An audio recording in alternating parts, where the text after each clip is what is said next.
Hello and welcome everyone to the Metta Centre, particularly hello Ajahn Brahmali, welcome to the Metta Centre. Welcome to Sydney. Hope your stay has been pleasant. It's been very pleasant so far, really marvellous, yeah. Excellent. Yeah. And today we're so honoured to have Ajahn here today to talk about dependent origination. Sometimes I feel like when we say this dependent origination, almost like need to flash some cards out. Very excited to talk about dependent origination, but also have an opportunity to explore more about the topic in a practical way. And we'll have some discussions today as well. So I invite everyone, if you have any questions, participate in the discussions afterwards as well, while we've got Ajahn here with us. I expect everyone to know about Ajahn, but for those who don't know Ajahn, Ajahn Brahmali, he has been just so pivotal in the Buddhist community. His knowledge of the Pali language and the sutras is excellent. He's completed the only full translation of the Vinaya Pitaka, the monastic law, into English. And it's available on Sutra Central for those who are interested, and maybe later on will be published into a proper book for the next few years. And he was also very much part of the recent translation of the numerical discourses of the Buddha with Bhikkhu Bodhi, translated that from the Pali canon into English. And Ajahn Brahmali has also published a number of essays, including the book The Authenticity of the Early Buddhist Texts, in collaboration with Bhante Sujato. So that's available on the bswa.org website. Speaking of which, Ajahn, he usually stays at Aṅgulimāla and very much a part of that community with Ajahn Brahm. And so it's just so wonderful to have Ajahn here with us in Sydney at the Metta Centre here tonight. So Ajahn, thank you so much for being Wonderful. here. Yeah. Thank you for the very kind introduction. Nice to visit. So, okay. So hello everyone. Yeah, good. Nice to see you. Where is the instigator of all this? She's missing today because May-Ann was the one who asked me here. She's the one who asked. May-Ann should be here somewhere, so you may see her online. Okay.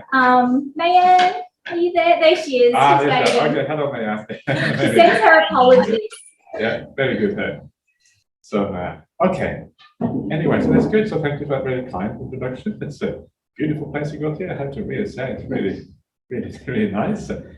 And wonderful thing that you're able to combine a thing like a legal practice with metta. That's a really smart move, I think, because one of the most important things in life is to integrate one's spiritual practice in one's work, right? To have a job that actually you can use as part of your spiritual practice. So this idea, most people think of lawyers as, that lawyers don't have a very high reputation in this world in general. So if you are able to integrate kindness and metta into your legal practice and look at your customers and your legal clientele, or whatever they call them, with that kind of attitude and supporting them, that's marvelous. I think the whole idea of having a name like that when you meet your customers is that you think about the customers a different way, right? You think, how can I help you? What can we do to solve this issue? That's kind of becomes beautiful. Okay, you make some money. You have to make money anyway. Of course, you have to make money, but you make it much more than making money. That's kind of the beauty of it. So anyway, so I'm going to finish my coffee first of all. No problem. Craving is this rebirth. The talk has started already. Yeah, exactly. Well, everything is it's all part of the same thing. Yeah. Yeah. All right. So let's do some meditation together. Are you ready for that? Yeah. Okay.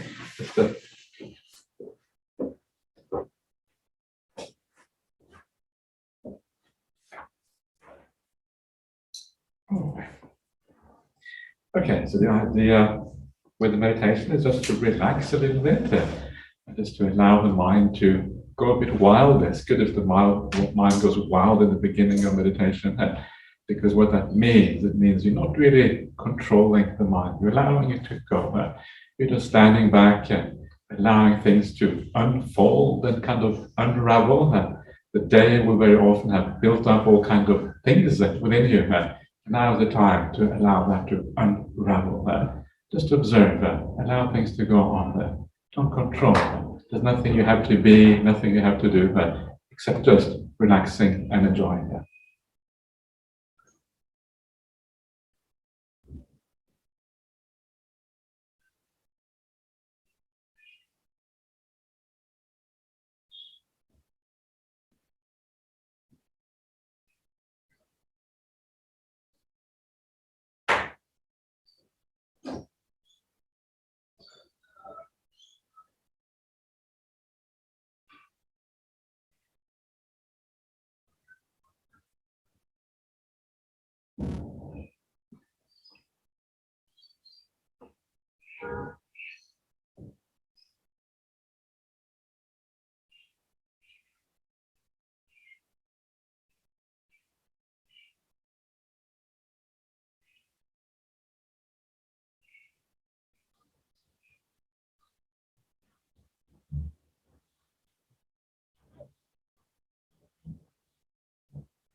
One of the important things with meditation practice is to find and to discover that refuge within.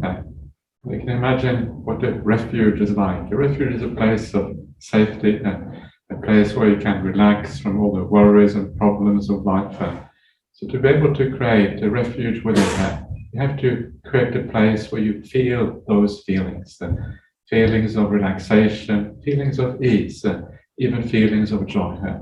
And when you think like that, you will automatically lean the mind in the right direction. What a wonderful thing it is to let go of this busy world outside, all the problems in life, let all of that go. Family, friends, jobs, hobbies, the whole lot, and just peacefully stay within.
And the trick of meditation practice is not to control the meditation. Remember, there is nothing right or wrong with what you are doing now. You're just allowing things to be. And instead, the trick of meditation is to enjoy what you're doing. Try to enjoy and see the beauty in the peace, see the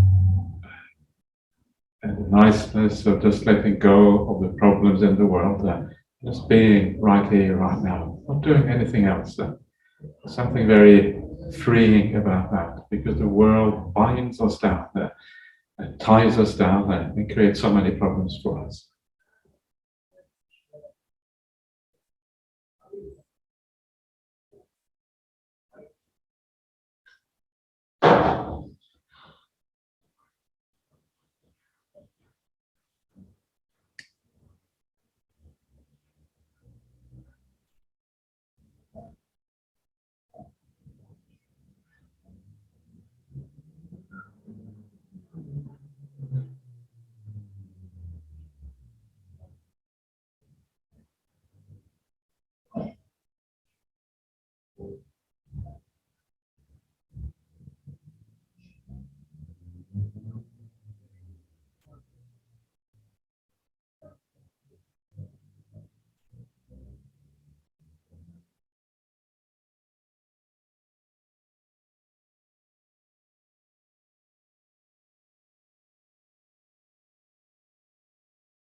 When you do this kind of meditation, please don't go to the meditation object too quickly. If you want to follow the breath, just wait. Wait till the mind settles down. And then when the breath comes to you, rather than you going to the breath, that is the right time to do the meditation. The breath should feel comfortable. It should be like silky and smooth and nice. It shouldn't be tense in any way whatsoever.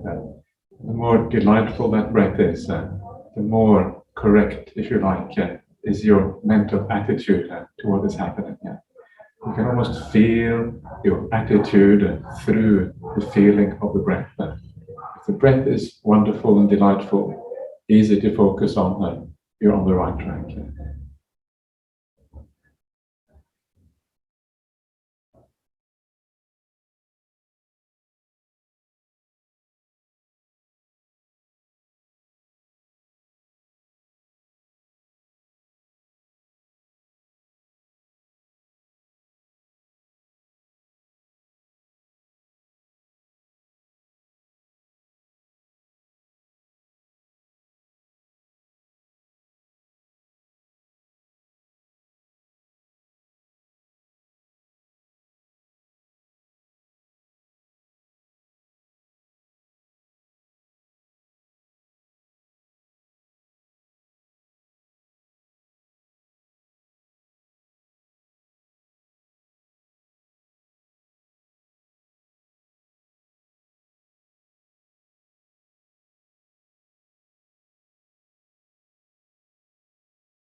Okay, so coming close to the end. Before we come to the end, just take a few moments just to review your meditation. Just ask yourself if you do feel more peaceful, more light-hearted, more happy even than you did when you started out. And if you do feel better in one way or another, ask you why that is the case.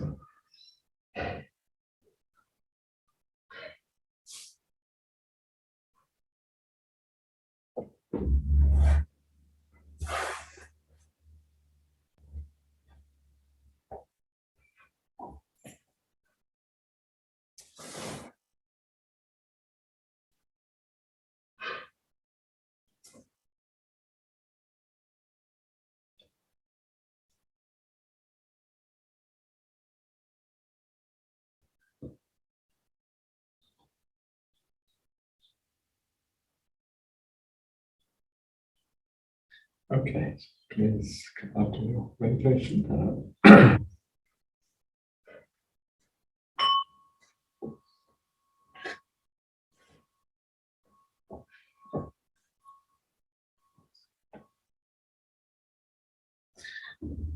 Okay, we have increased in number since I last time I was here, which is good.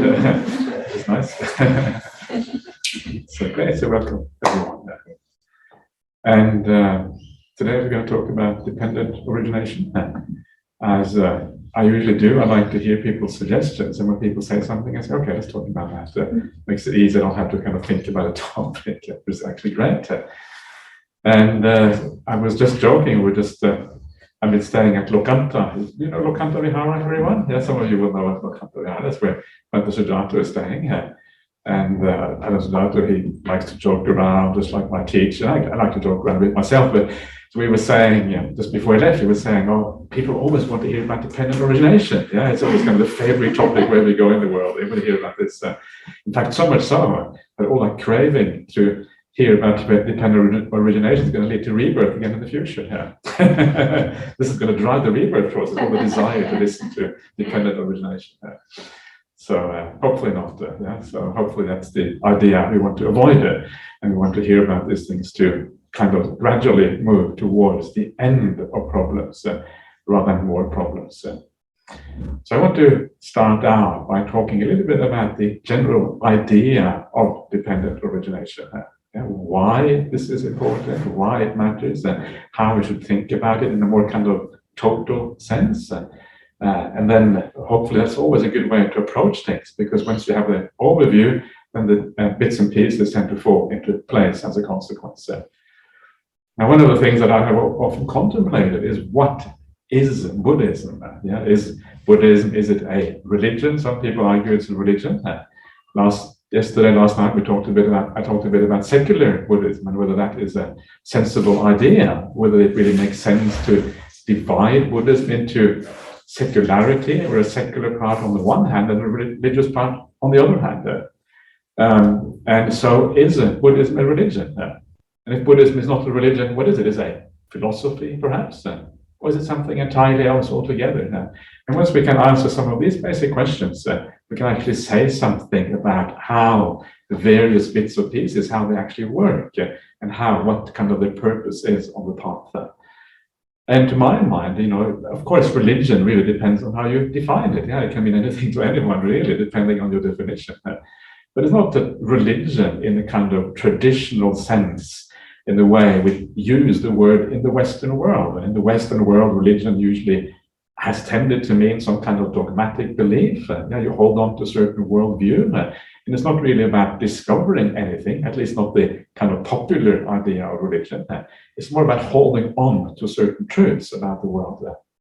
And that is why I think I was saying yesterday, that's why we had the secularist movement, because the secularism was like opposed to this idea that we should hold on to certain truths, because secular people, they were down to earth. It was about how we should govern our society, how we should investigate the world to kind of make sure that our technology worked well, and these kind of things. That was kind of opposed to religion, because you cannot be dogmatic if you're going to investigate the world. You have to be open-minded, otherwise you're not going to be able to see the truth.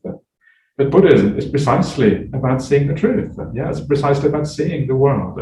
So this division between secular on the one hand and religious on the other, to my mind, doesn't really apply so much to Buddhism. It can apply to Buddhism. Some people live Buddhism as if it is a religion, sure.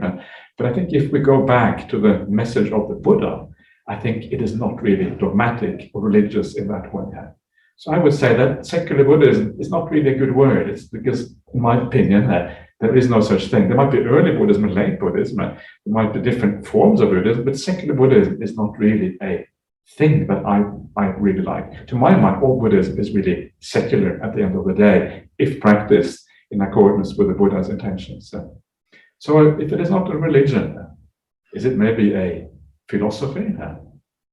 And again, I would say the answer is no, it's not really a philosophy. To me, a philosophy is when we kind of build up a structure of ideas to make sense of the world. And those structures of ideas are often not based in experience or based in anything that we have seen or understood. Very often they're just based on certain axioms that we take for granted. And we build up a philosophical theory.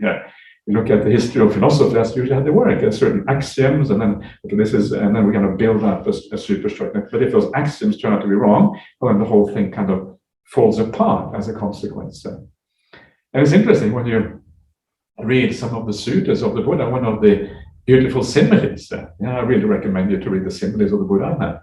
The similes of the Buddha are some of the best things because the similes are often so, they bring the Dhamma alive. When the Buddha kind of comes up with a nice simile, a nice story, a nice way of thinking about the Dhamma.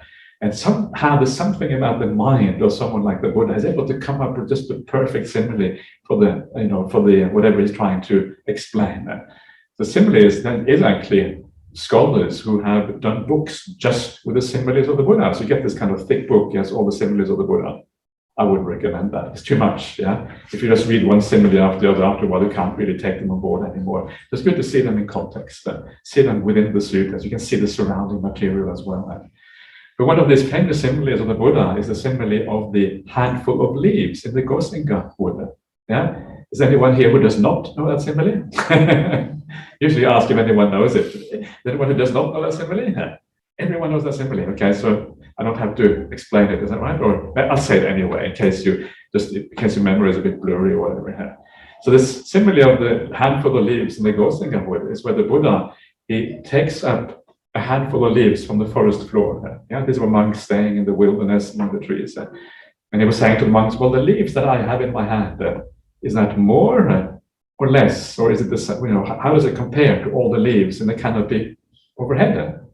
And the monks are always very dutiful. They say, Venerable Sir, the leaves in the hand are few compared to the leaves in the canopy overhead. Okay, it's kind of bleeding obvious. That's what they say anyway, right? Because when they're with the Buddha, you tend to be dutiful and do the right thing.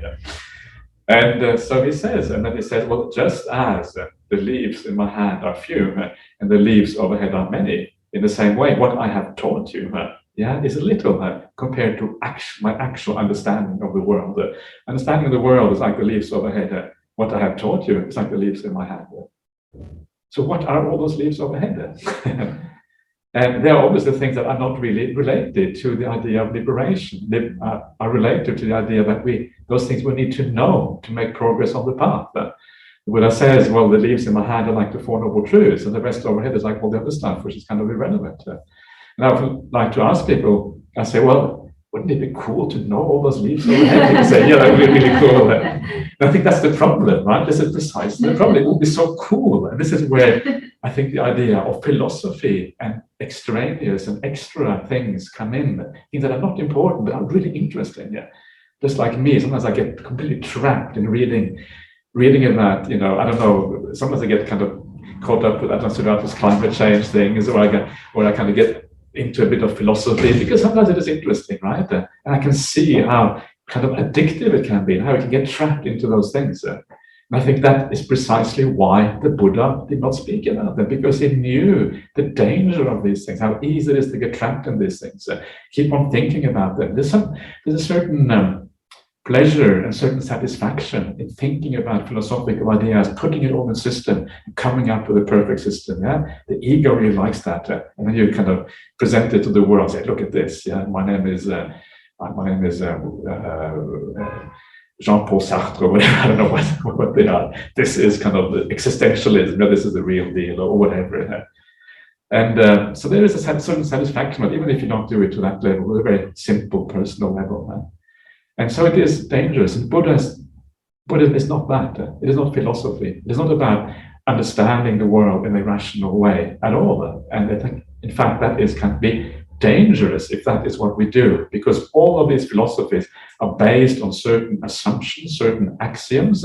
If those axioms turn out to be wrong, we have a problem, right? Because then the whole superstructure, everything will build on top of those foundations, is also going to be problematic. Just to give you an idea what those problematic axioms are, because it's very obvious from Buddhist point of view what that axiom or those axioms are. What do you think those axioms are, those problematic axioms? There's one problematic axiom, right, that almost everyone in this world has as the foundation for whatever they say and do. And that is an axiom of the self. There is something permanent there. There's an essence to us. And almost everything, every philosophy in the world, every religion in the world is built on that axiom. And that's why it is really always problematic. So for this reason, Buddhism, I would say, is neither a religion, nor is it really a philosophy. So what's left? Maybe it's unclassifiable. Maybe it cannot be classified. Maybe there's some truth to that. It cannot be classified. But I will classify it as a psychology. And when you start to think about what Buddhism is about, that kind of makes sense. The Four Noble Truths are about suffering and happiness. So much of the Buddhist path is about developing the mind, citta bhavana, right? That's kind of psychology. So much of it is about using our mind in certain ways, develop certain perceptions, try to see things clearly.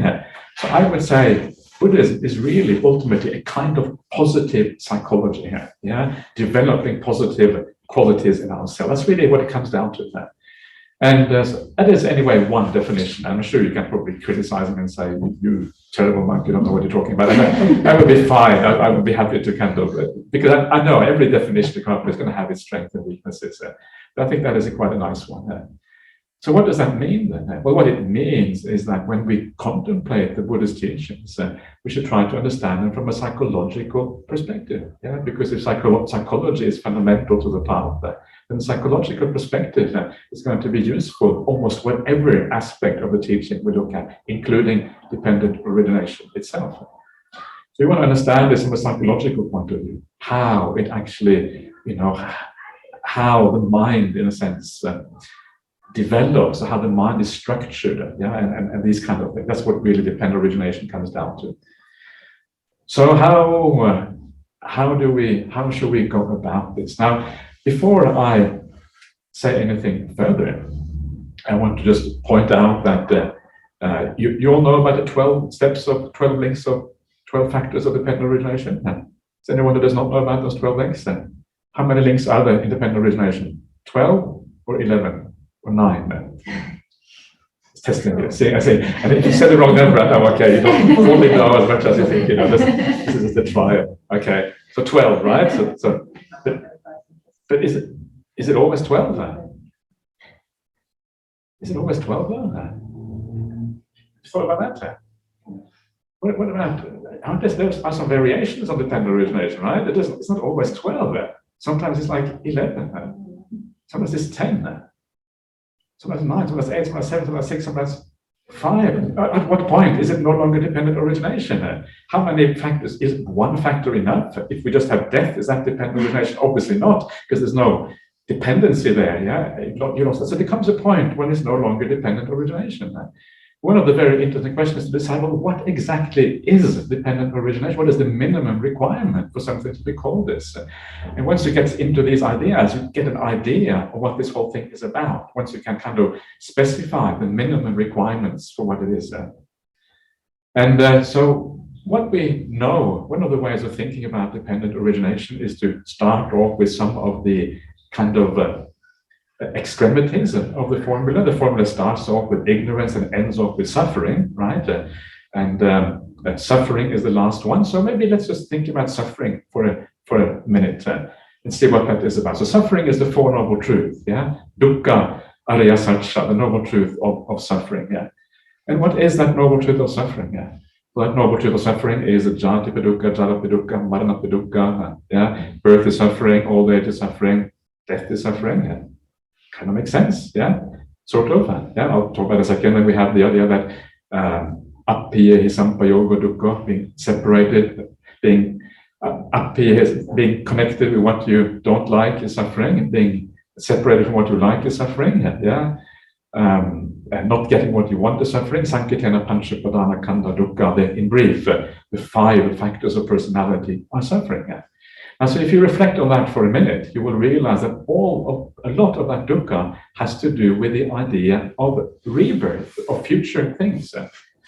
Yeah, so we say birth is dukkha. When we say birth is dukkha, it doesn't mean that this birth we've already had is dukkha. It may have been dukkha. It's very likely it was dukkha. I can imagine coming into the world is probably quite unpleasant. Yeah, kind of very nice and cozy in sitting inside. Oh, thank you, Mum, for supporting me this way. When you come into the cold world, there's kind of harsh reality. Yeah. But so no doubt. But remember, we are trying to overcome dukkha. So because we're trying to overcome dukkha, it cannot refer to past birth. It must refer to future birth. Then. Old age, well, we're going to get old in this life. Yeah, and some of us are already getting old then. Right? And so we cannot refer to overcoming old age in this life. Death, well, it's already guaranteed. You're going to have death in this life, right? And that's absolutely guaranteed. Old age may not be guaranteed, but death is certainly guaranteed. And so these things are already kind of they're already part of the equation. These things are going to happen. So all of these things must refer to future life. That's the only death, old age, and birth we can possibly overcome is in the future. And when then the Buddha says, Sankitena panchapadana kanda dukkha, the 5 personality factors are suffering. Again, the 5 personality factors, well, as long as we are alive in this life, we have to have those personality factors. Only upon rebirth, that's the only point, we can do something with those personality factors. But straight away, you get this feeling that there's something about this dependent origination probably has something to do with rebirth. If it's about dukkha, and dukkha is always about something in the future, in future life, rebirth is very likely to have something to do with it. So let's go from the first noble truth to the second noble truth. Do you know the second noble truth then? Very well. Very well, too well. The personal experience, is that the personal experience? Okay, pretty good. Okay. Well, maybe not actually. Maybe not. And this is kind of interesting, right? So this is really depends on what it means. Yeah. I was thinking more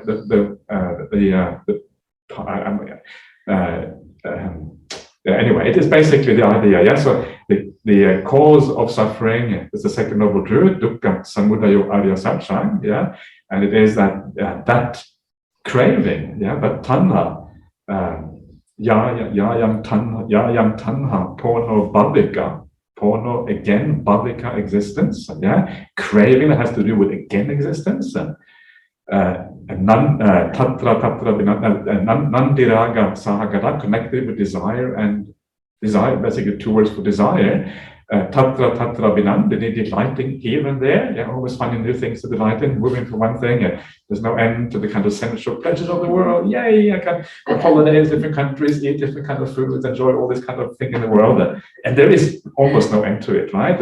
It's kind of, but actually it's a bit trivial as well. And then the last one is then sayatidam, that is 3 kinds of tanha, the Kamma tanha, Bhava tanha, Vibhava tanha, the delight, the craving for the enjoyment of the 5 senses, the craving for existence or for rebirth, and then the craving for annihilation, the Vibhava tanha. And so this is the second noble truth. Now, what is interesting about this is that dependent origination is an alternative way of expressing the second noble truth, right? This is specifically said in the suttas. It's found in a sutta called the Titayatana Sutta, and Gutta 3 is number 61. And what it says in there is substitutes, takes out the ordinary second noble truth and puts dependent origination in instead. So one of the great ways of understanding dependent origination is to understand, well, what is the essence of the second noble truth? Yeah, we've already seen that suffering very likely has to do with rebirth. We have seen that from the first noble truth. Now this noble truth here, it kind of solidifies that idea, makes an even stronger case for this. The reason is that it is the craving, pornobhavika craving. The craving has to do with rebirth, right? Here it's specifically stated that is the craving that leads to rebirth. And then it just says, Nandiraga Sagram, more about desire, doesn't really add very much. Delighting here and there, okay, it's more about desire again. And it gives the three kinds of desire at the end. So there's three things in there that are really critical for understanding the second noble truth. One is craving, which is the source. The second one is the kind of craving, the rebirth leading craving. And the last one is dukkha, which is the result of that. Yeah, three things: craving, rebirth, dukkha. That is the essence of the second noble truth. That is therefore also the essence of dependent origination. And that is a very useful thing, right? It's an incredibly useful result, because of what that means, that any formula of dependent origination has to have those factors to really be called dependent origination. Yeah, so if it has that included somehow, and that process is kind of, those three factors are shown in some kind of relationship to each other, a causal relationship to each other, then we are dealing with dependent origination. It's extraordinarily useful. It's very useful because for those of you who have been around the Dhamma for a while, you will know that the arguments about what is dependent origination, what is not, they have kind of been going on for ever since I became a monk. Before I became a monk, you start reading literature actually for decades before that, for centuries before that. Going back to time immemorial, go back to the Abhidhamma. The Abhidhamma presents a particular way of dependent origination, which is kind of untraditional. It actually says that. It says this is not this is an alternative way or whatever. So these arguments have been raging for centuries, and we're no closer to the truth. So I'm now presenting you with the truth, finally. Well, I'm being naughty. There is no finality in this thing. The argument is going to carry on. This is just kind of the latest kind of, the latest of this debate. So it is, these are the three things, and very, very useful, because what that means is that straight away, you know that there are certain things that are not dependent origination. Dependent origination is not kind of any kind of conditionality. The word dependent origination itself, the phrase, just means that something arises depending on something else. That's like everything is like that, right? I mean, everything arises depending on something else. It doesn't really focus our attention on exactly what it is. But dependent origination is a very specific kind of conditionality. It is not the conditionality that everything depends on something else. That is true, and that is useful to know, but that is not what this is about. Paticca Samuppada. So when you read the sutras, you will see that there's all kinds of conditional sequences, depending on the I and form. I consciousness arises depending on I consciousness form and the I. The coming together of the three is contact. From that comes feeling. From that comes perception, and these kind of things, and that comes thought. That is not really dependent origination, because it lacks some of those things that we're talking about. Actually lacks almost all of them, yes, except for suffering coming at the end, kind of. Doesn't really specify craving, doesn't really specify suffering for the other, doesn't actually specify rebirth. So it's kind of, it lacks those things, and that is not dependent origination. So dependent origination has to have these things, and rebirth is one of the critical factors in there. That is what is one. This is why I was saying before, when you said the idea of the arising of suffering, actually it's more complicated than that, right? It's not really about the craving that we have now giving rise to suffering, because the craving that we have now, in this right now, here and now, actually tends to be more that it isn't suffering. Because if you have craving, you are separated from where you want to be. So there's a feeling of discontentment, dissatisfaction in the here and now. And that is actually part of the first noble truth, not the second noble truth. Because the first noble truth is precisely about being separated from piyahi vipayoga dukkha, apiyahi sampayoga dukkha. It's about being separated from where you want to be. That's kind of interesting, and that kind of changes the view of these ideas a little bit. So this is a starting point, right? This is the beginning. Okay, now we have a general idea of dependent origination. It has to have something that has to do with craving, that's kind of the source. Then there is rebirth, and then there is suffering at the end. As long as it kind of has those elements, then we know we're dealing roughly with dependent origination. That's a kind of a good starting point.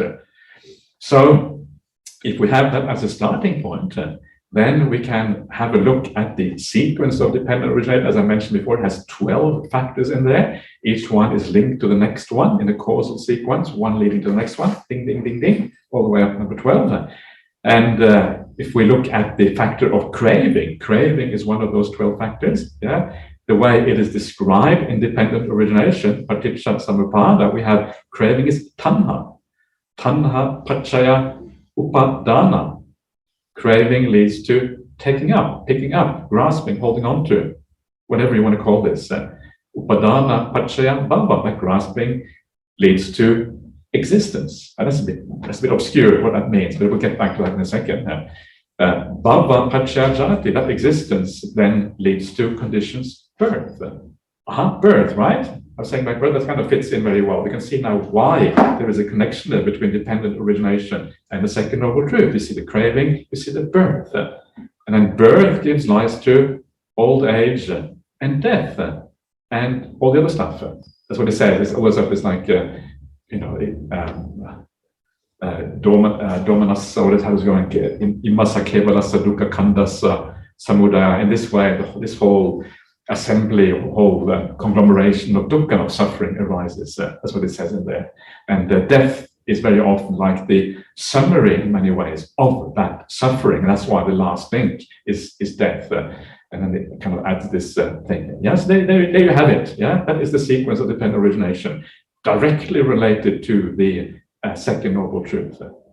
But of course, what is interesting here is that the Buddha adds a couple of steps. Yeah, he adds upadana and bhava in there. So there is a tanha, upadana, bhava, jati, and jaramarana. Yeah, there's additional steps. So why does the Buddha add these extra steps? We already have the second noble truth. And the idea here is, of course, to, as I said, to start out with, this is a psychological process that is going on. It's all about psychology, the Buddhist path. So here, what the Buddha does, he is showing us how this process of rebirth and craving, how it actually works psychologically in such a way that it gives rise to rebirth. Yeah, this is quite very interesting, isn't it? And so this is what this is about. So let's talk a little bit about how this works out, because it's quite interesting for practical purposes. If you understand this process, you will have some idea where you are likely to be reborn. Is that cool or what? It's kind of nice, isn't it? Isn't that quite nice? I mean, if you can have some idea where you are heading, yeah, some idea just by knowing yourself psychologically, it means that you have some insight into yourself, what is happening, whether you're on the right track, and all of these kind of things. It's actually very, very useful. So what the Buddha says, welcome. You're a little bit late, you know. You should come a little bit earlier. No, but you're very welcome. It's nice to have you here. Yeah. I hope you're able to follow what we say. Please take a seat. Yeah. Excellent. Better late than never, they say, so that's a good thing.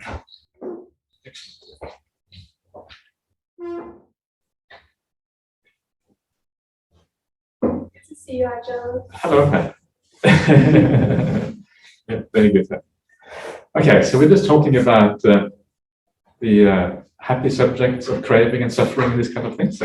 So, so the Buddha says that craving is the cause or the condition for upadana. Yeah, upadana means to take things up. It means to attach to things or hold things in life or grasp onto things.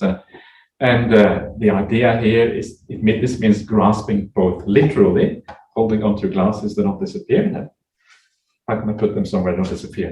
This is the grasping idea. It also means grasping metaphorically in the sense of grasping onto ideas, grasping onto views, grasping onto, it's a mental kind of grasping, not just a literal physical kind of grasping. Both of those are included in the idea of upadana.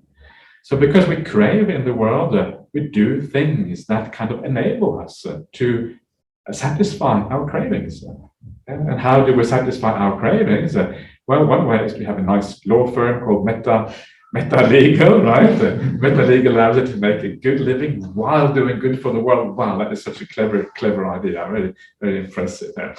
Right, so that kind of allows you to make a living. If you can't make a living, it's going to be really rough. You have to be able to make enough money to kind of make a living, right?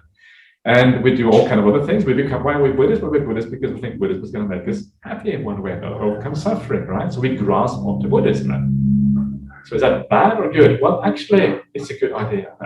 The only way you're going to be able to let go of the bad things is by grasping onto the good things.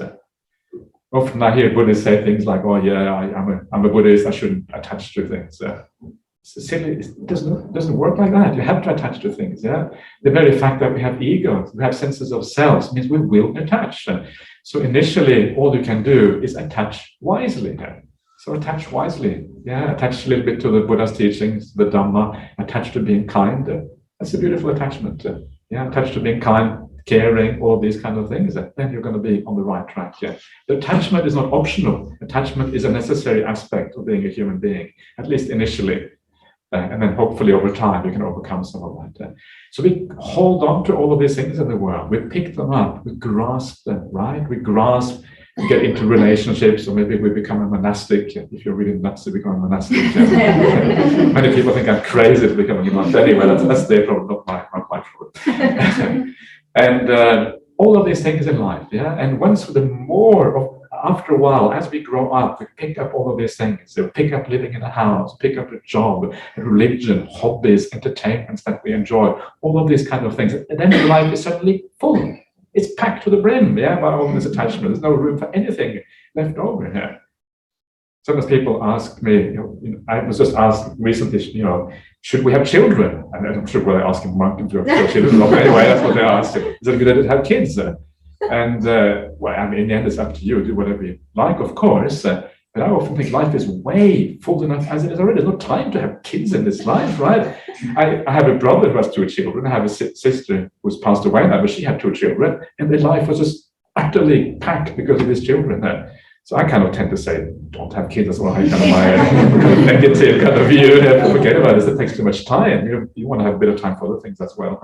But of course, it's entirely up to you. And it's about how you integrate it in your life. And if you integrate it well, that too can become a beautiful practice. There's no absolutes in this. But we take up all of these things, and then our life takes a certain shape, right? And then we become those people that our life, we become those people for whom life revolves around those particular things. That's who we become. That becomes our identity, who we are, what we think about, what our thought processes revolve around, the problems that we want to resolve. Everything else we become those beings, those people. That is the idea. We go from upadana to holding on to all of these things to satisfy our cravings, and then we become to exist in that particular way. And that is the Bhava. So what does this mean in practice? Because this sounds theoretically, I don't know whether you like this idea or not, but to me, this kind of intuitively makes sense to think about life in this way. So what should we do? How is this helpful? The way this is helpful is that you learn that, yes, attachment, holding on to things, grasping onto these things in the world, it is an automatic thing that is necessary for human beings because we have a sense of self. There's no way it's impossible not to grasp as long as you have a sense of self, because a sense of self, by definition, means that there are things that you are attached to. You're attached to those things that you see as who you are, and that leads us into the world, and you grasp onto other things. So our job as Buddhists is to make sure we grasp onto good things. Yeah, we kind of improve our grasping strategy. Yeah? We kind of grasp things that are conducive to goodness of heart, to more purity, to more kindness, to all of these kind of things. So don't identify as a Buddhist, identify as a kind Buddhist. And it makes such a difference in the world. Those people who identify as Buddhists, they forget about the kindness part. They go into religious war in the world, right? They fight the Muslims and the Christians because they're going to destroy Buddhism. And Buddhism is important. We have to have it. The best way to destroy Buddhism is to kind of fight for it. Because the idea of Buddhism is to be kind. But if you identify as a kind Buddhist, well, then of course you're not going to fight for it. And that is where you actually help Buddhism survive, because that is what Buddhism is kind of known for. If you don't live up to the standards of Buddhism, of course the whole world is going to think that, that this Buddhism is just some complete nonsense. Yeah, it's nice in theory, but in practice no one actually lives this life. So live well, pick up the good things. It's not so much about what we do in the world, but how it purifies ourselves, how it has an effect on ourselves. And then grasp onto those things a little bit. Grasp on to kindness a little bit. Grasp on to those precepts a little bit. Grasp on to the idea of doing maybe a little bit of meditation. Reading a sutta every now and again. Listening to a useful Dhamma talk. Not too many Dhamma talks, just the right number. It was so nice. One of the things I liked about Ajahn Sujato is that I shouldn't call him Ajahn, he doesn't like that. But the Sujato is that sometimes he says things, kind of, he blurs things out. And I like people who blur things out because then you get the real deal. And he had this little essay on his discourse platform where it says, "You are listening to too many Dhamma talks." That's the title of the kind of the thing, right? And it's actually a good point. Yeah, sometimes we kind of do this more out of habit than really out of listening properly. So do listen to suttas or read suttas. Do listen to Dhamma talks that are in line with those suttas, but find the right amount. Yeah, and then you're kind of on the right track. Yeah. So this is about the idea of attachment, grasping onto things in a wise way. And then as you do attach in the wise way, you'll find that your grip becomes looser. You don't attach so hard anymore. Every time you go up that ladder of attachments, you let go of something, but the attachment actually becomes less. The deeper your meditation becomes, the looser your attachment is. And that's why the attachment to deep meditation is actually not very dangerous, because a very loose kind of attachment that you would have if you have anything at all. So you climb that ladder, and then you are on the right track. That's what we learn from this. And then you also learn about your own state of existence. This is kind of my point. We hold on to all of these things, and then you look at your inner life. What does your inner life feel like? And that inner life will feel like different things depending on the circumstances. If you're very busy, it may be a lot of turmoil and things happening in your mind, which is natural, and that's okay. So we allow that to kind of pass away. And the best way to judge your inner life is to kind of go on a retreat or be silent for a while and see what remains after you kind of let the coarser aspects of the world die down. Yeah, in daily life we kind of expect to go deep in meditation, but on the retreat we can go a little bit deeper. So what remains, in your meditation after a few days of coming to Jhana Grove? How many of you been to Jhana Grove? You haven't been, yeah? Okay, yeah, okay. So yes, you as well. So after a couple of days there, hanging around with the kangaroos and hanging out with the bush and with Ajahn Brahmali or whatever, you get most of that kind of worldly stuff. The superficial things go. So what is left? And for some people, what is left? Oh, I wish I could eat in the afternoon. Or where is my girlfriend or boyfriend? I really miss them. I'm feeling lonely. I'm just by myself in my room here. Oh, it's terrible. Or they think about whatever, right? Or they think about problems at work that need to be resolved or whatever. I remember there was one guy. He said that he had this kind of note, because you ask questions in the evening and you write the questions down. And his note was like, "Oh, I despair of this mind. It's the mind that has to think of something." And said what he was thinking of was sitting in meditation. He was considering whether he had hung his shirt on the drying line in the right way. Maybe it should have been the other way around, right? Maybe it dries faster in this angle or that angle. Maybe it spin a little bit this way. And he was kind of considering this during his meditation practice. And he realized that, everything else, he had thought about everything else at that point. And this is what the mind does. And you know then that the mind is not really content and happy with where you're at there. This is how you can know where your mind is inclining. Your mind is inclining still to the sensory world. If you think about all the problems at work, problems in your family, all the enjoyments in the world that you would like to indulge in, that is what you think of.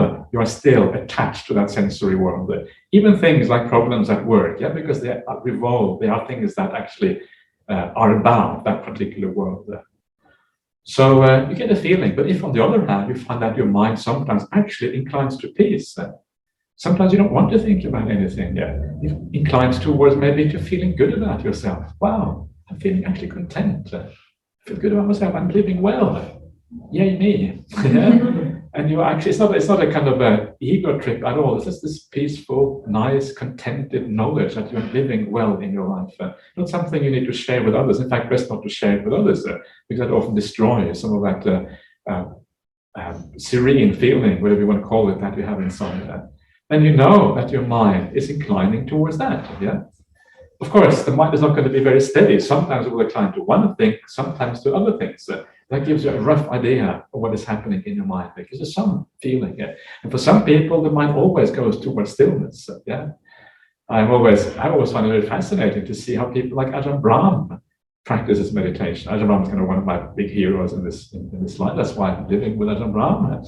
And he says, yeah, no, you know, when you meditate, you sit back, you lean back against the wall, you just wait, and that kind of things just happen. You become peaceful, the bliss arises, bang, samadhi. That's how you meditate. That's Ajahn Brahmali. Yeah? He's kind of this is why he says don't do anything. That's kind of his. So why does that work for Ajahn Brahmali? Well, the reason why it works is because his bhava, his state of existence, is what he knows to be happiness. That's what he knows. His mind always inclines towards that because he knows that is where you want to hang out, because that is the only place really worthy of hanging out. So that's kind of his bhava. His mind always inclines towards these things. In fact, that's what he says. He says that his mind always inclines towards samadhi. It doesn't mean that he's always in samadhi, but it means that he always really wants to be in samadhi, if he can. So he lets go. So when you see Ajahn Brahmali not being interested in talking to you, remember it's not personal. And Ajahn Brahmali looks at the clock, and you think, oh yeah, sorry, I better go now. We kind of sneak out. You understand that it's a bit too late, because that's what he inclines to. Sometimes I find it really frustrating with Ajahn Brahmali, because I sit next to him, and sometimes I feel, it feels a bit like he doesn't really care about you sometimes. That's probably true. He probably doesn't care about you. He just wants to go back and meditate. Actually, good on you, Ajahn. Great. Please don't care about me. Please go back and do your meditation practice. So you really need to see these things in the right way. So that is your bhava, and it gives you a feeling for where you are at in this life. It gives you a feeling for whether you're heading in the right direction. How dark is your mind? How bright is your mind? Of course, sometimes there are chemical imbalances that do strange things for us, and we shouldn't kind of get depressed about being depressed, if you know what I mean. That would be also be silly. But a rough idea about where your mind is at in this way is really good. And if your mind is really bad mind, is the mind which is very angry, for example, you kind of get rid of these kind of bad emotions where you want to, that are very destructive in a sense. That's the kind of the negative things. But then at least you know that, and then you can start doing something about it. So very useful. It's a very practical way of knowing yourself. And of course, then the Buddhist idea then is that when this is your bhava, this is how you live, you're interested in certain things in the world, maybe you're interested in sensuality, sensory things, and when you die, then your kamma and that interest come together, and then you get reborn in that realm with that interest, and then your kamma will then decide how high you get reborn in that realm. How many good things you have done, for example. And actually, that kamma can also be experienced usually as part of the mind, because kamma really, as an experience, is just how bright your mind is right here and right now. Or you are interested in meditation practice. Your mind is leaning towards meditation. And then when you die, your mind is already at a certain level, and it kind of carries on that level. That's why you get reborn at that level, because your mind is already there. That's kind of the idea of rebirth. It's very, very straightforward. Just like our mind is at a certain level in this life, in the same way, the mind carries on at that level in your future life. And then the craving drives the process on. So you project yourself into the future with that power of craving. And once you're born, well, then you are going to get old, hopefully, and die. Absolutely sure. You're going to suffer if you get born. So birth is really the problem, right? That's why we all went wrong. We got born into this world. This is why the Buddha fills out those gaps to make it more clear how the process happens, right? Now we can kind of see the process of dependent origination in more detail. But of course, craving leading to death in this way, that's only one aspect of dependent origination. But the Buddha doesn't stop there. Then he goes before craving. What is the cause of craving? So why does it do that? It's always good to ask the question why, because when you think why, if you can understand the reasoning, you can understand more of how this whole thing works. Why does the Buddha, what's the point? We already know craving is the cause, I guess, so just get rid of craving, right? What's the point of kind of taking this back further? Well, the reason is because getting rid of craving is not obvious how we should do that. We cannot just say, I'm going to stop craving, because actually these are very natural responses to how we live. They just tend to come and arise. So one of the misunderstandings sometimes in Buddhism is that all you really need to do, you need to be mindful at the point of feeling. And if you're mindful at the point of feeling, you can stop the cravings from arising. In this way, you can kind of eliminate that last part of dependent origination and thereby eliminating suffering. But it's not as simple as that. It's not as simple as that, because you can restrain craving. You can be aware of feelings all your life. And still, at the end of the life, there still will be a remnant of craving left. You can never eliminate craving entirely just by observing it through mindfulness. All you can do is restrain it, because the underlying things haven't been sorted out. The underlying feeling of wanting to exist, the underlying feeling of wanting to be satisfied as a human being, these things are still there, rooted in the heart. You have just stopped it from arising by using mindfulness and restraint. So it doesn't overcome the problem, And this is a very important point. And because it doesn't overcome the problem just by being mindful, I should say it is very helpful to be mindful in this way, because by restraining the mind, by reducing the craving and the ill will and the problems, you are allowing the mind to be more calm, more peaceful. You are allowing meditation to become possible, because of that. And that is, of course, very helpful, but it's not enough to eliminate everything. So the Buddha then said, well, what is the cause of craving? Feeling is the cause of craving. Kind of obvious, right? If we feel the world, then we're going to crave. If something feels nice, we're going to want it. If something feels not nice, we want to avoid it. This is kind of how we work as human beings.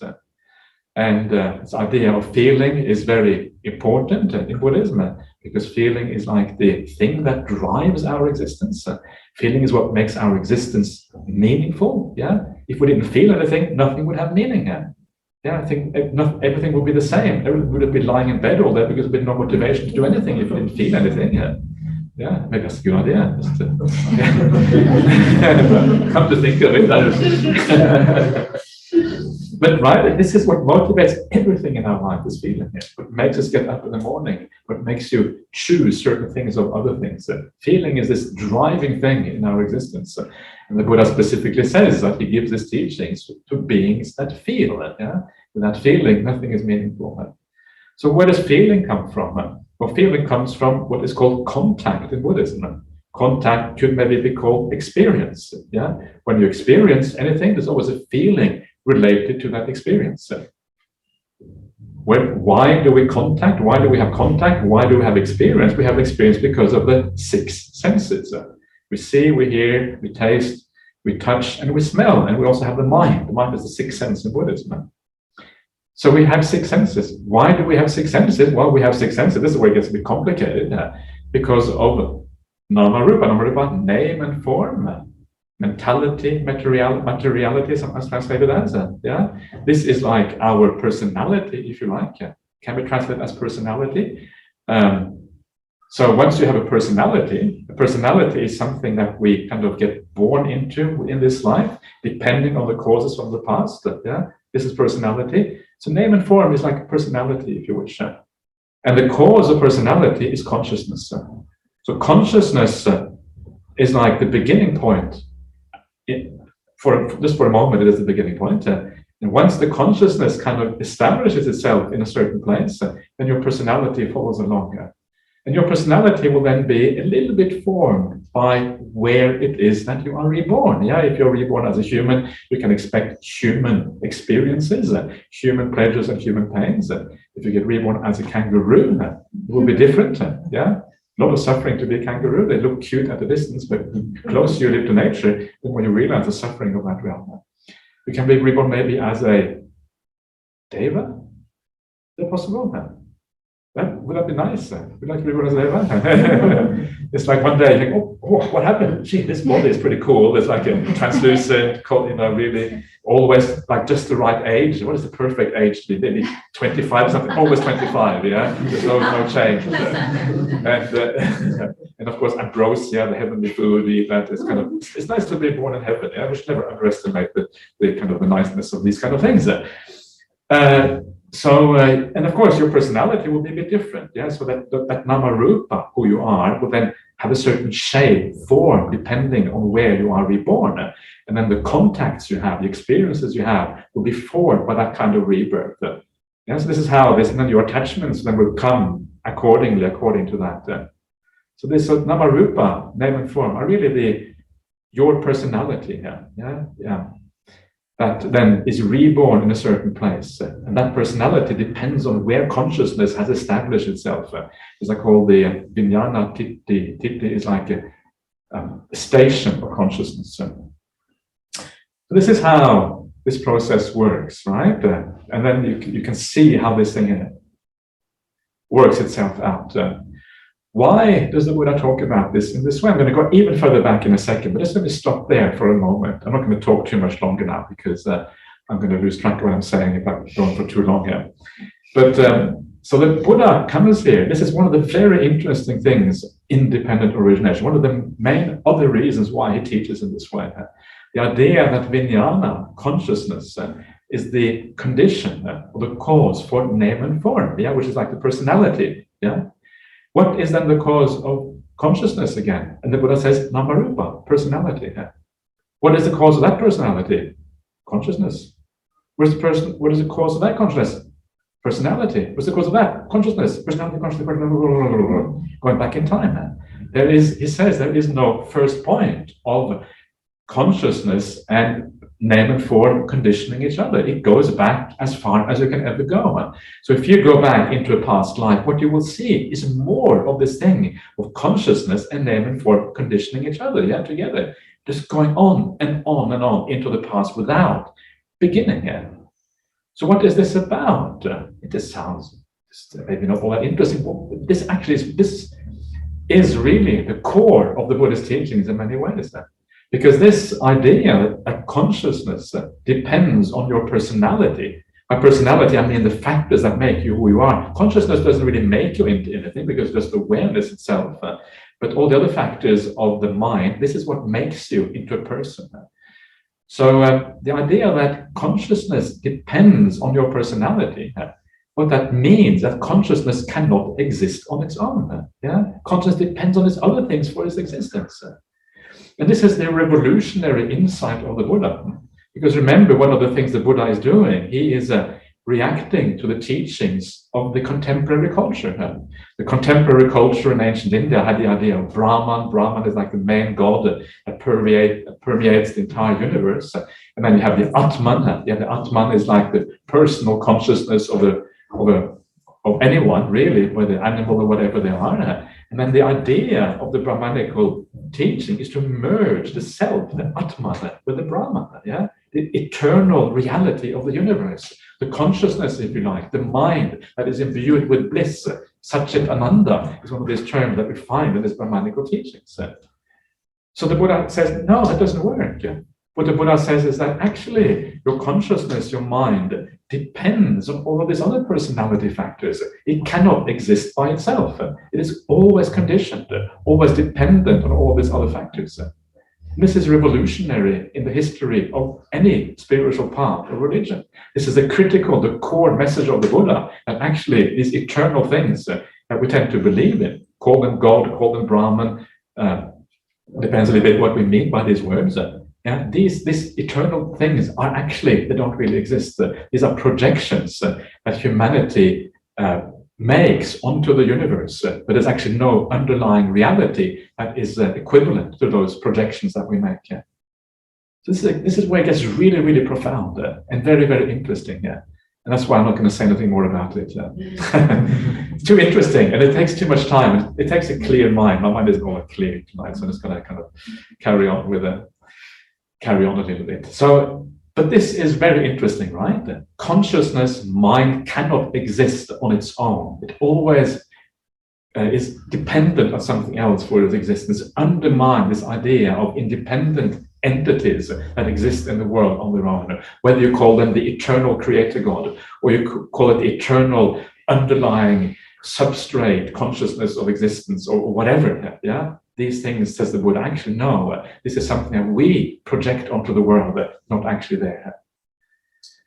And then, so that's really radical. It's incredibly radical because it's a entirely new way of thinking about things. But then the Buddha says, he gives an alternative way of thinking about the conditionality here. He says that, well, there's another way of thinking about this. And what is prior to consciousness? Yes, it's Namarupa, but another way of thinking about it is also Sankara, which is the condition for consciousness. Sankara means willed activities, choices, according to Bhante Sujato, willed activities, volitional formations, according to Venerable Bodhi. I don't know how anyone can understand that word, volitional formations. It's like, I actually wrote to him and said, please change this translation, because no one understands what it means. I've been a monk for 25 years, I don't understand what it means. Please make me change it. And he actually did change it, which was really cool. Actually, I was very pleased with myself when he changed that. What did he change it to? To willed activities, or intentional activities, which is kind of understandable, right? Yeah. So our willed activities are what gives rise to consciousness. What does that mean? Well, this is very similar to what we saw before, the idea of craving and taking up and the existence leading to rebirth. This is a very similar kind of thing. When we will things, when we do things, those willed actions come from two sources. And those sources are either wholesome or unwholesome. So when you will something coming from a good place, you tend to feel good about yourself. You think, yeah, I did something nice. Yeah, you have a good feeling inside. If you're coming from a bad place, if you want to hurt someone or whatever, you feel bad about yourself afterwards. And so our consciousness is affected directly by our intentions, by our willed actions.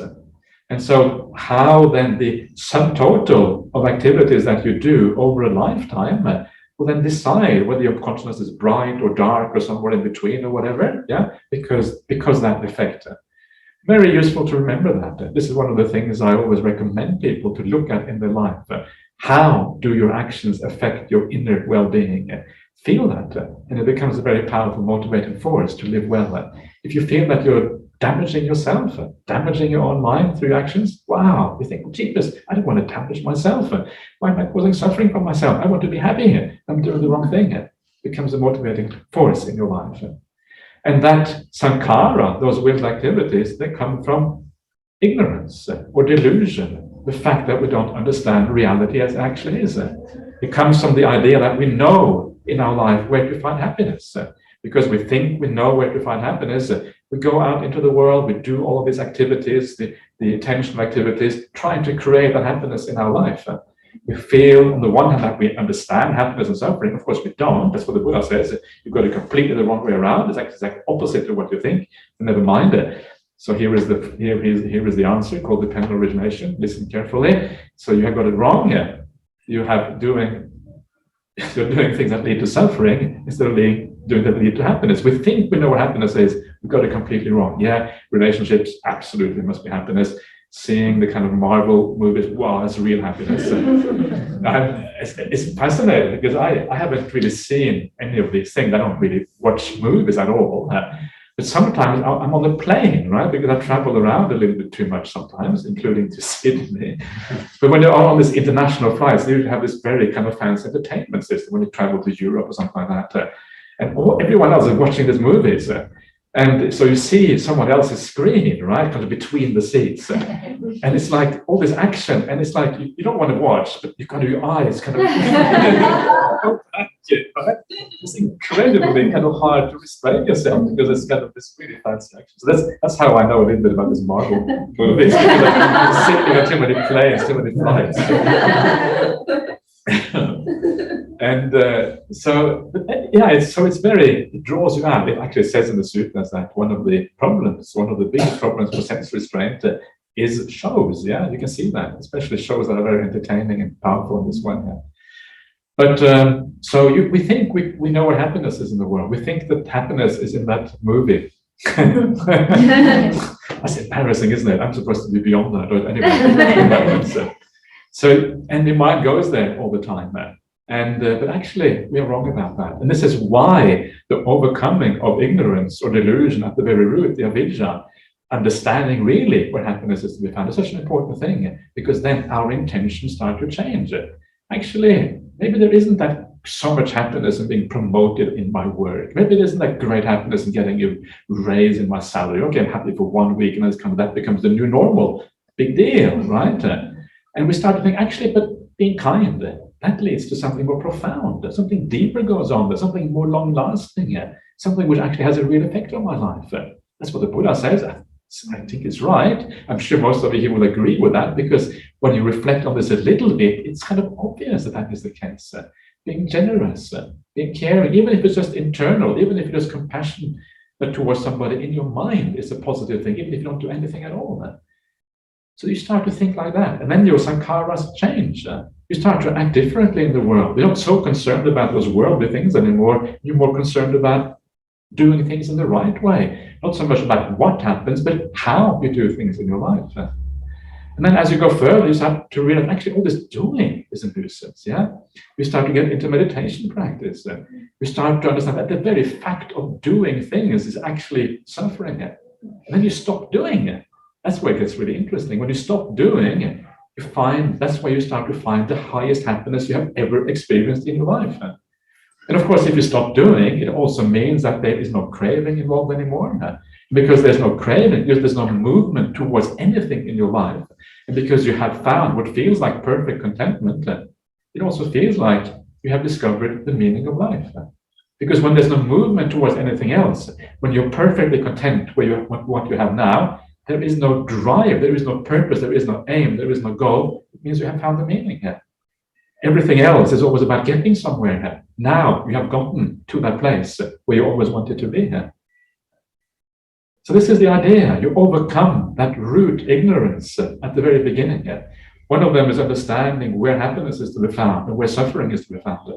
Another very important one is the idea of self. Because the idea of self makes you feel like you have agency to create things in life. I have the agency to create happiness. I'm going to do it. It's me. It's not someone else. I did it. I am the best. Or maybe you think I'm the worst. Some people think they're the worst. Please don't think that. That's the better to think we're the best than the worst. Think. But best of all, don't think in those terms whatsoever. Just be a good being.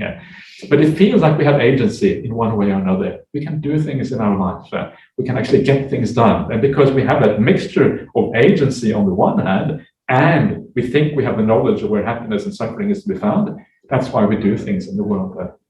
So the final overcoming of delusion is actually overcoming and understanding the problem with the sense of self. It doesn't correspond to any reality. And because it doesn't correspond to any reality, actually, you don't have that agency that you think you have. What you have instead, you have all this activity that happens due to cause and conditions. It feels like you are doing it, but actually the reason you're doing it is because why do you like Norwegian food? Why do I eat so much salmon? Well, people offer me salmon is one thing, right? That kind of helps. But part of it is because I grew up in Norway. Most of you probably feel disgusted if you saw the kind of food that I eat. When I go back to Norway, you can't eat that. Rotten fish, or what is it? Actually, it's not so bad. I'm just exaggerating for effect. But, I'm just saying we are all conditioned into this kind of thing. We're not making choices because we are, because of whatever. We're just doing it because of cause and conditions. And the more you see that, the less interested is this whole idea of a sense of self. This is how we overcome this. And you stop creating sankharas because you understand that peace is the highest happiness. Because you don't create sankharas, the consciousness then is no longer established because the sankharas, the intentions, will give rise to either a bright or a dark consciousness. But now there's no interest at all in anything in the whole world. Because there's no interest, consciousness is not going anywhere here. You're no longer projecting yourself into the future. And the whole thing stops. And suffering comes to an end as a consequence. So what about avijja? I'm going to have to speak a few more minutes. I apologize for kind of carrying on for so long here. But so what about this avijja then? So how do we overcome that in a practical way here? I've been giving you some ideas of what avijja, ignorance, delusion really is. But if you understand the idea of the Noble Eightfold Path, the purpose of the Noble Eightfold Path is always insight. That's what we talk about all the time in Buddhism. The purpose is to become wise. It's panya. The purpose is to see things in accordance with reality. Yatha Bhuta Jnana Dassana, all of these kind of things. This is the whole point of Buddhism. Now you can see why. The reason why is because all of these things are about understanding things in the right way. That, of course, overcomes delusion, ignorance at the beginning of dependent origination.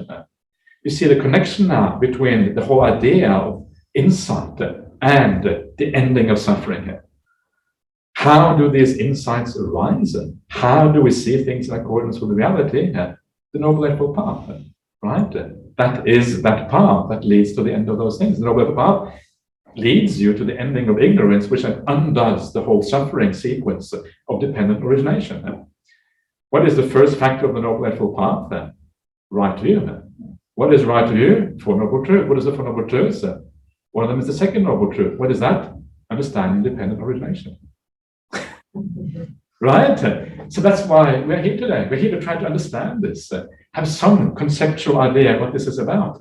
And when you get that right view, when you understand these things conceptually and how you use them in your life by living well, doing the right thing, that conceptual understanding leads to your practice of the Noble Eightfold Path. That practice of the Noble Eightfold Path ultimately leads to insight and understanding, which then overturns the avijja, which then eliminates suffering at the very end of the path. So that's the talk for today. Sadhu, sadhu, sadhu. Thank you so much, Venerable. Okay, you're welcome. So clear as mud, yeah, right, everyone? Clear as mud. Very good, very well. Thank you. Excellent. Now we're going to do some Q&A. Do you need a break? No, I don't need a break. Okay, Yeah, I'm happy to just carry on. Yeah. Okay. Yeah. And for those who are here, you're welcome to ask the questions directly. Also, we've got some pieces of paper and pen that we'll pass around to you. So if you'd like to write your question down, you can just pass it over to Zen, and then he'll pass it to me and I'll ask those questions. For those people who are online, you can unmute yourself and ask the questions, or you could also pop your questions into the chat. So, Venerable, we've already started. Okay. We've got a few questions online. Excellent. Very good. Yeah, marvelous. Yeah. I like to be efficient. Yeah. The first one comes from Aya Karika in Sanji, of course. Hello, Venerable. I didn't see you before. Of course, she would be there. I should know that. Yeah, very good. Nice to have you. Please, yeah, go for it. Yes, and thank you, Venerable. Yeah. And so the question is this. So I'll just ask everyone, we're not on a break yet. Sorry. And so the question from Aya is this. Hi, Ajahn, can you please explain the similarities and differences between Sankara, the second factor, and Bhava, and what may be the significance in presenting these factors in this way, even though they seem very similar? Yeah. Okay. I think often the Buddha's idea very often is precisely the idea of presenting things from different angles, because you get different information in a sense. Every time you see something from a slightly different angle, even though it is kind of rooted in the same thing, it gives you a broader idea of what is happening here. And this is one of the things that I find so fascinating with the Buddha's teaching, is precisely that. Yeah, the Buddha can teach you exactly the same thing. He can give you the gradual training in one way, give you the gradual training in 30 ways, and it looks like almost exactly the same thing, but he will always nuance it a little bit, give slightly different information. And that every time you see that slightly different angle, it will broaden your understanding of what is going on. I think this is the idea here, is that instead of using Sankara twice or using Craving and Upadana twice, the idea of Sankara gives a different feeling. And Sankara, is just basically the idea of the will. Yeah, it kind of makes this very important point that first of all, the will, we know Sankara is the driver of Kamma. Yeah, you see this in the sutras, is always defined as Kamma. Chaitanya is really the definition behind Sankaras in the sutras. So we know that the will is kind of a very important part of the idea of dependent origination. And we know that will, of course, is very closely related to the idea of Kamma. So this brings out the idea of Kamma as a force in dependent origination. And this is important because I remember many years ago, there was someone who argued about dependent origination. And they argued about dependent origination cannot be about many lifetimes. That this was the argument. And the reason I made that argument was because Kamma according to them, was missing independent origination, right? So therefore, it cannot be about many lifetimes. But actually, that is not correct, right? Because Kamma is there. It is implied by the idea of Sankara in Chaitanya. That is one thing I think the idea of Sankara points out, that Kamma Vipaka is an integral part of the idea of dependent origination. Whereas the other end of dependent origination, the idea of Tanha, Upadana, and Bhava, has more to do with our state of existence, how we live, how we who we are as human beings, what we attach to, what we hold on to. So it gives a kind of a more broader brush idea of our life. What kind of choices do we make in our life? What is important? What kind of religion should we follow? Should we come to the metta center or not? Yes, you should come to the metta center. That's the answer. That's what this part of it says, right? It says there. It says the Buddha didn't actually put it like this was too many bits and pieces, but he would have it if he had had the chance. So that it gives us a broader idea, the idea of more of a kind of larger view. Okay, what are the general things I should do? It's more maybe like sati sampajanya in a sense. What should the large scale things I should focus on in my life?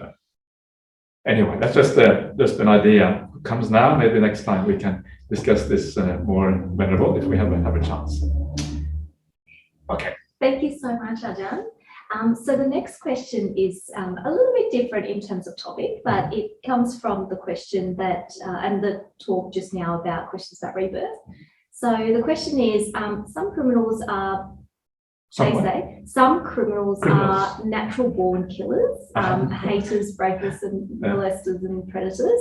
Where does the personality lie in when it comes to rebirth, as all things are conditioned to be equal, as we are all conditioned the same? When a criminal repents to be better than he is or was, where does his rebirth stand from beginning to his ending circumstances? Are we all creators to be created? Are we all created? Okay. There's a few. Okay. So,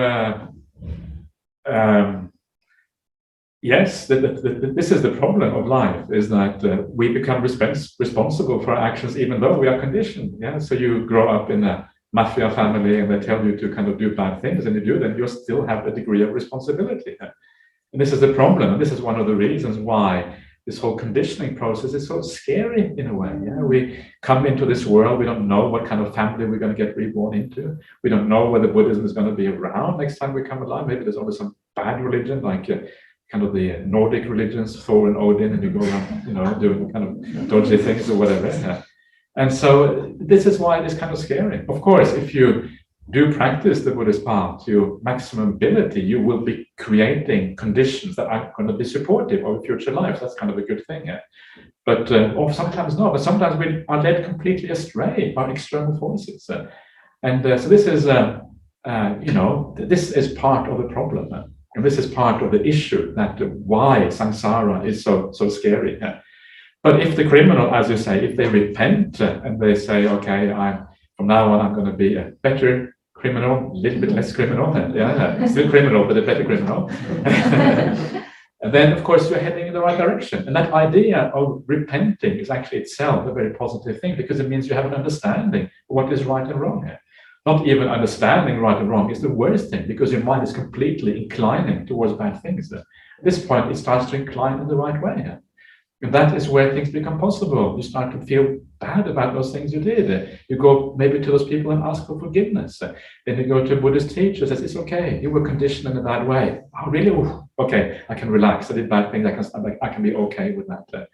That is a beautiful thing about being able to forgive yourself. Once you understand how conditioned you are, that is not really your fault. You can forgive yourself fully for all your past actions. This is such a wonderful thing. So many people in the world, they feel so guilty about things they have done. They feel bad about themselves. They feel ashamed. But actually, when you come to the Buddhist idea, no need to feel guilty. No need to feel bad. These are cause and conditions in your life that made you be like this.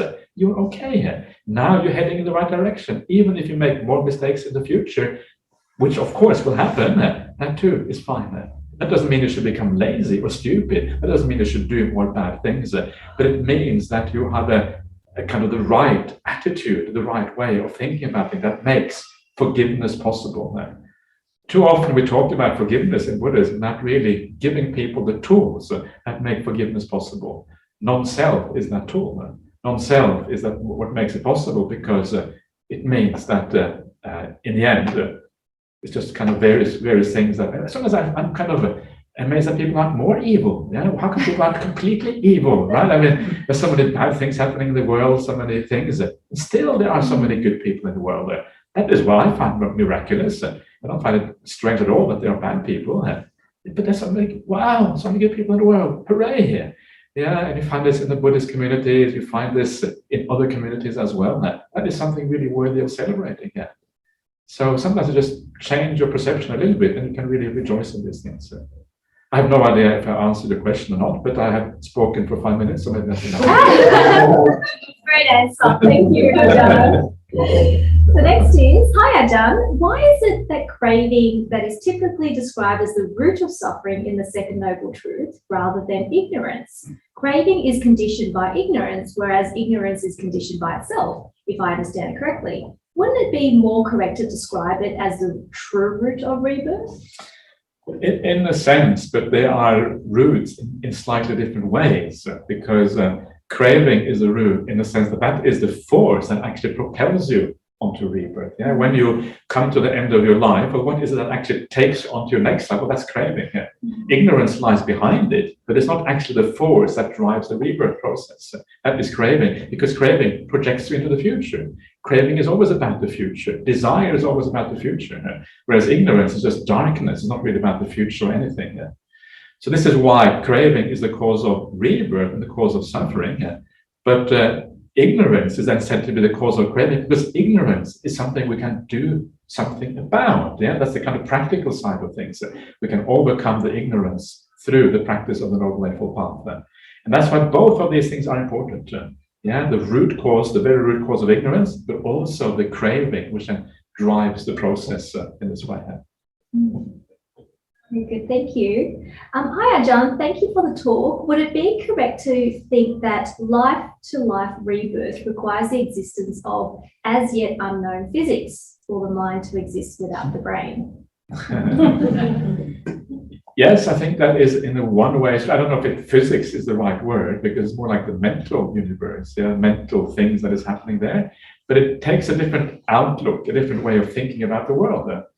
And one of the things that I found very interesting by reading just a tiny bit of philosophy now and again, and listening to a tiny bit of philosophers, because as long as I enjoy this kind of discussions, is that you realize how philosophy is going through kind of cycles in the world. I'm talking about Western philosophy now, that's what I know anything about. But it goes through kind of periods of fashion. One idea becomes fashionable, another idea becomes fashionable, right? And if something is fashionable, how seriously should we take it if it's just fashion? It's like, so especially monks, we don't have fashion, so we shouldn't take fashion so seriously. So, and this is kind of interesting, because they have periods in Western philosophy where, idealism, the idea that mind is the primary thing in the universe, has been kind of the fashion of philosophy. Other times, it is more materialistic or physicalist, where the mind is an emergent property from material phenomena. But because it is fashionable, it is wrong to necessarily think that we have the right idea now, because fashions change again. And in fact, it looks like fashions are about to change right now. You read some of the modern scientists and philosophers, and there is a big kind of thing happening in the world whereby everyone is saying, we haven't really accounted for the mind properly here. And there's a movement back towards the idea of making mind much more important, much more central factor in our understanding of the world. I don't know where that will lead. I don't know if they will get it right, probably never get it right, but at least there is this understanding that sometimes our ideas of the world are kind of just fashions. They are things that we go through. They're not as certain as we think. People think that this is like science, right? Science has shown this kind of thing, but actually a lot of science is often just data. And I'm not saying we should throw out science, not at all. In fact, I believe we should find truth wherever it is. But what I'm saying is that a lot of the ways we interpret scientific teachings, that's called philosophy. And whether you interpret the scientific teachings, you can interpret them either in a physicalist, materialist kind of way, Or, and this is what many people do these days, you can interpret it in a way when mind is primary instead. This is just interpretation. And sometimes we don't make a clear distinction between scientific certainties on the one hand and interpretations on the other hand. And once we make that distinction, it opens up great possibilities. And so it's a very important question you're asking here. And I think precisely that the world is going to change. The solidity that we think we have now is just an illusion. Things are going to change again. And because of that, we should not be too bound to our current zeitgeist, our current ideas, our current kind of paradigm of the world. And we should sometimes understand that it's just a temporary thing that will change again in the future. Take the Buddha's teaching more seriously, in other words. Very good. Thank you. Ajahn, next question. How do we choose our actions when willed actions are sources of suffering? Sometimes choices are not clearly kind or unkind. Sometimes it's in between.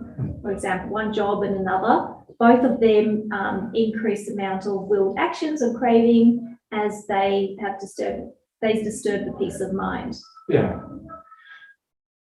Yes. So it is true. One of the little suttas that I always like is a sutta on different kinds of Kamma. And one way that Kamma is described in the sutta as you have either bright Kamma leading to bright results, you have dark Kamma leading to dark results, but you also have dark and bright Kamma leading to dark and bright results. And that's what they say the human realm is like that. We are the recipients of dark and bright Kamma from the past. And so a lot of the Kamma is more like gray, right? I mean, when I do an act, I don't know about you, but when I do an act, very often it's kind of neither fully pure. Yes, I don't come out of jhana while doing pure loving kindness all the time, but nor am I evil all the time either. Yeah, I'm going to get everyone and just be really dark. Yeah, it's neither one or the other. It's often somewhere in between. And so I said that our job as human beings is not to try to be perfect. It's impossible to be perfect all the time. It's impossible to come from absolute loving kindness in all our actions. If we did, we wouldn't be born in the human realm. We'd be born somewhere much better. Yeah? The fact that we are here means that we have more grayish kind of actions. So our job should not be to be perfect. Our job should be to make actions that are lighter shades of gray. So we should add more metta into our actions, more compassion, more kindness, more care into our actions, more wisdom into our actions. And as we do that, we're moving in the right direction. And yes, we are still making Kamma, but we're making Kamma that actually ultimately leads to the good qualities, leads to peace, leads to all of these good things. So it is true that, all of these things are disturbances of the mind, but there are some disturbances of the mind that actually ultimately lead to peace. And those are the disturbances called good Kamma. And then you go on retreat, and you find out where your mind is at, and you become really peaceful, and you kind of understand the really deeper states of happiness. And then maybe as a result of that, you want to do less in the world, And doing less in the world, sometimes that means becoming a monk or a nun. Sometimes I'm not sure if I'm doing less in the world sometimes, but it depends, right? It kind of gives you more understanding for what happiness is in life. And then when you understand that, it helps you to guide your life in new ways. You may want to take a different job, maybe. You may want to reevaluate how much time you spend on the internet, and these kind of things, right? And there's some great advice sometimes on how to reduce your internet time. One of them is your mobile phone. Make sure that apparently you can turn off all the fanciness on the mobile phone, make the screen really boring and gray, take all the colors out, that kind of stuff. That is recommended, because the more pretty your phone is, the more likely you are to look at it. That's just the nature of our eyes. We want to see nice things. Make it really ugly and boring. Look at it as simple things like that, right? And sometimes we become very highfalutin as Buddhist practitioners. We need to do the simple things in life. The really small little things, get those right. Then we're going to be on the right track. Don't aim for Nibbana. Some of the people tell me, I want to become a stream mentor in this life. Forget about being a stream mentor. Just try to say kind words to other people. If you can do that, wow, then you are on the right track. Because all of this stream mentoring and jhanas and things, they become just ideas in our heads that actually turn out to be, for many people, they don't even know what they are anyway. Some often we think we know what they are, actually getting completely wrong. Actually, it was something completely different. So aim for the simple things. If you aim for the simple things, the big things will come on their own accord at the right time, at the right place. Very good. Thank you, Ajahn. Yeah, very good. Ajahn, sometimes dependent origination is described differently. So sometimes it's described where it occurs over 3 lifetimes. Yeah. Sometimes it's described that it is 1 lifetime. Sometimes it's described as actually it's moment to moment and it happens all the time. Do you have any thoughts about that? Absolutely. You must be joking. Of course I wasn't that. I thought I'd round up the session with a question. Yeah. That was kind of the main point. That's why I started the way I started, right? That was kind of the main point of that. And if we understand that dependent origination is really an expansion, elaboration of the second noble truth, then you also understand that it cannot be a momentary thing, right? It must be something that has to do always with rebirth and the whole thing. But in an interesting way, it is really about both. Yeah, and this is what is interesting, because the actual mechanism that drives the process of rebirth, well, that is often a momentary one. Because craving itself is momentary. Yeah, then you attach to something. Yeah, then you live that kind of existence. So our kind of day-to-day cravings and things, well, actually, that day-to-day experience is actually what ultimately drives the rebirth process. So in a macro view, it is about rebirth.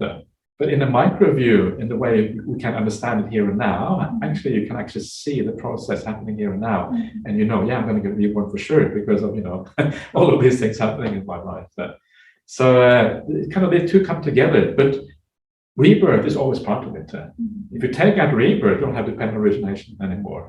These other things are subsidiary factors, but they only really have meaning in light of rebirth.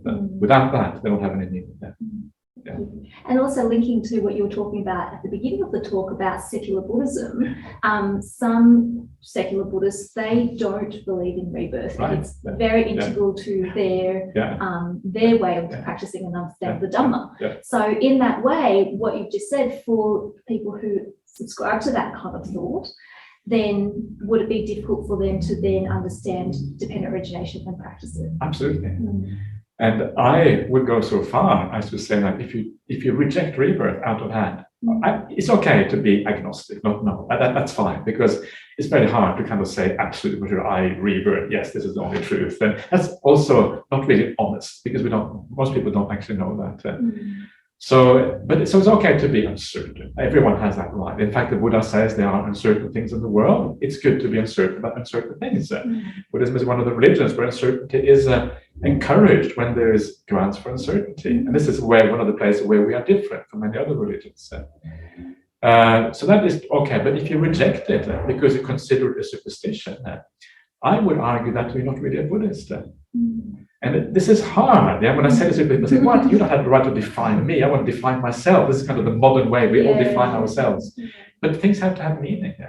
And the idea, the word Buddhist, it has to have some kind of reference. Otherwise, it means nothing. If you can define yourself exactly what you want, I'm going to go and pray to Thor and Odin, but I call myself a Buddhist. Well, the words don't have any meaning anymore. They have to have some kind of meaning.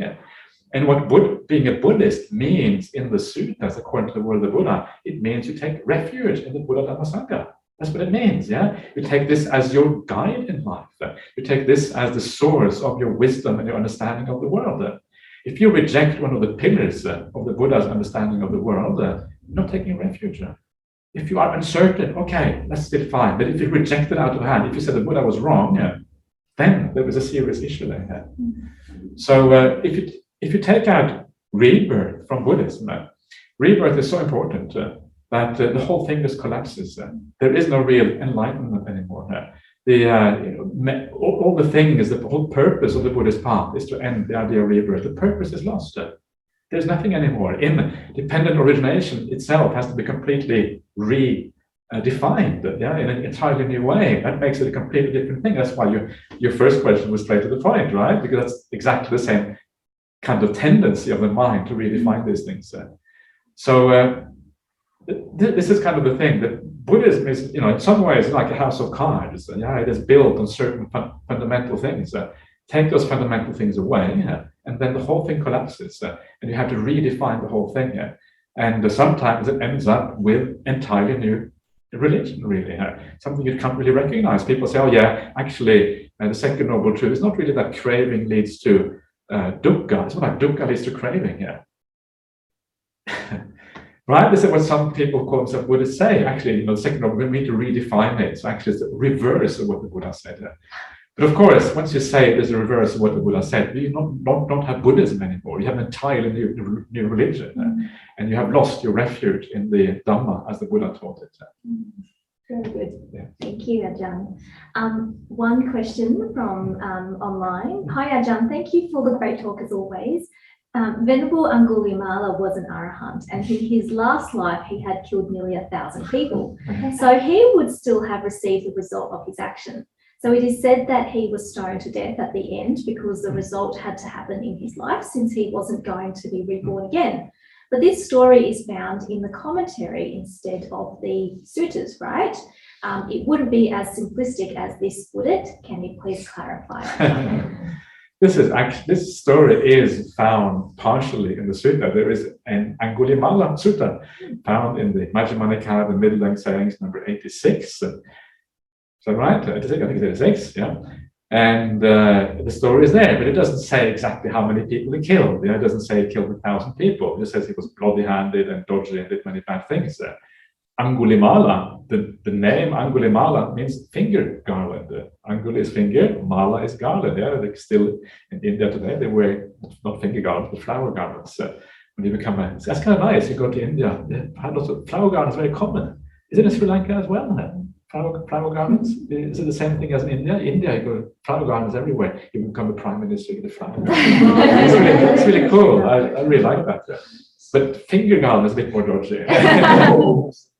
So obviously we would have killed a few people, but everyone has 10 fingers, so you get quite a few fingers out of a single person. So maybe it's not that bad. Yeah. I mean, not sure this. So it is very uncertain exactly what I'm saying. Very uncertain how many people they killed. The idea of 1,000 people is a later addition found in the commentaries. This sutta has a number of parallels in the Chinese translation, and those parallels have different numbers of people. So the numbers, as usual, are very unreliable. This is one of the things you find in Buddhism, that numbers are not to be taken too seriously because we just don't know, what these numbers mean. Sometimes a number just means 500 just means a large number. Yeah, it means many. Yeah, but it doesn't actually mean that specifically. Yeah. So. Yes, so I think personally that the Aṅgulimāla story is very interesting and very inspiring. And I think the right way to use it is not to try to kind of figure out exactly how many people he killed and how that Kamma was and all of these kind of things. It's more to just remember the power of the mind to change. The power of the mind to repent your mistakes and to actually become a much better person. And it's obvious that Aṅgulimāla became an extraordinarily kind person towards the end. Yeah, he knew this was a massive mistake that I did. And why on earth did I do these things? He repented completely. He must have had a heart of gold towards the end. Yeah, kindness towards all beings. And this is the power of the story. It shows our ability to change our ways, to do things in new ways. If we really understand what is going on there. That is a very beautiful message, and I think we should all take it. Well, that for me is a takeaway of the Aṅgulimāla story. Yeah. Wonderful. Thank you so much, Venerable, for your patience in answering our questions and sharing your wisdom today. Very, very good talk. Thank you to everyone for asking questions and for those online as well. I would like to invite everyone to stay on Zoom, turn on your videos and we'll have a group photo. And for those here in person as well, we'll have a group photo with Venerable while he's here. Dante, you okay to lead a session of either dedication of merits or closing blessing? Absolutely. Thank you so much. Absolutely. What do you want to do first? Yeah, do the dedication of. Do the dedication merit first of all. I'll do this the traditional Sri Lankan way because it's a very nice way of dedicate the merits. So here we go. Idang me nyate nang hotu sukita hontu nyatayo. Idang me nyate nang hotu sukita hontu nyatayo. Idang me nyate nang hotu sukita hontu nyatayo.